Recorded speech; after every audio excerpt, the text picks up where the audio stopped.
Viral ngayon ang post ng isang netizen matapos nilang makasabay sa pagja-jogging ang mga premyadong artistang sina Catherine Bernardo at Jericho Rosales. Makikita nga sa mga litrato na nagpa-picture ang said netizen sa dalawa pero magkahiwalay. Ayon sa caption niya, post ko na din sa wall ko para may remembrance. Kasabay lang namin mag-jogging sila Catherine Bernardo and Jericho Rosales. Wag nang mag-showbiz question kasi di ko din alam ang sagot. At matapos niyang lumantad ang viral photo na ito ay ang agara namang mga espekulasyon online mula sa mga netizens kung may namumuo na bang something kina Echo at Kat. Bakit daw silang magkasamang dalawa lang na nagja-jogging ng madaling araw? Tila sa loob ito ng isang subdivision at posibleng nakatira doon ang either kina Catherine at Jericho. Bukod naman sa jogging photos nilang ito, ay spotted din na nag-dinner ang dalawa na magkatabi pero together naman sila noon with other people and friends. So hindi sila solo nag-dinner. May video din after nilang mag-dinner kung saan sumasayaw sila sa dance floor nung resto bar. Pero again, may mga kasama silang mga friendies nun. At dahil nga sa mga nagkalat na litrato at videos na ito, maraming mga netizens ang nagsasabing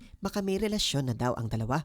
Pero base sa mga nakalap nating impormasyon mula pa last year, mukhang lagi silang magkasama recently dahil may upcoming movie o project sila this year. Ang upcoming movie ay either pagtatambalan nilang dalawa o di kaya na may movie ni Catherine Bernardo at si Jericho Rosales ang magiging direktor nito. Nung hindi pa kasi naghihiwalay sina Daniel Padilla at Catherine Bernardo, ay on-camerang sinabi ni Echo na gusto niyang idirect ang dalawa sa isang movie. At matatanda ang last year lang din matapos ang breakup ni Kat at TJ, sinabi ni Echo na gusto niyang makatrabaho si Catherine. While I would love to be paired with this gorgeous leading man, I think it would make more sense to work with Kat at this moment. So base sa mga nagdaang statement ni Echo, tila may trabaho sila ngayong niluluto ng Teen Queen at wala namang mga indikasyon so far na may something romantic nang namamagitan sa kanila. Pero ayon naman sa mga netizens, ano naman kung meron? Si Catherine Bernardo ay single ngayon, unlike ni Daniel Padilla na magjowa pa sila ni Kat nung nagkaroon siya ng ibang babae. Si Jericho Rosales ay single din for almost 4 years na.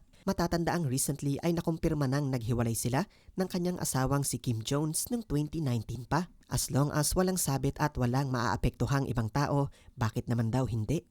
Palaisipan naman sa mga netizens kung ano ang upcoming project na ito ni na Echo at Catherine. Sobrang nakaka-excite daw ito dahil kilala si Jericho Rosales bilang isang dekalidad na aktor. Isa siya sa mga pinakasikat na artista ng ABS-CBN noong kabataan niya. Ipares pa siya sa isang premyadong aktres na si Catherine Bernardo. Tiyak umanong kaabang-abang ang bago nilang proyekto. Samantala, narito naman ang naging komento ng mga netizens. Baka magkakaroon ng movie soon, pwedeng publicity or their close friends na, that's why. Hirap buhay artista. Lahat ng galaw mo ipopost sa social media, hahaha. Dapat nagkukulong na lang ang mga artista sa mga bahay nila.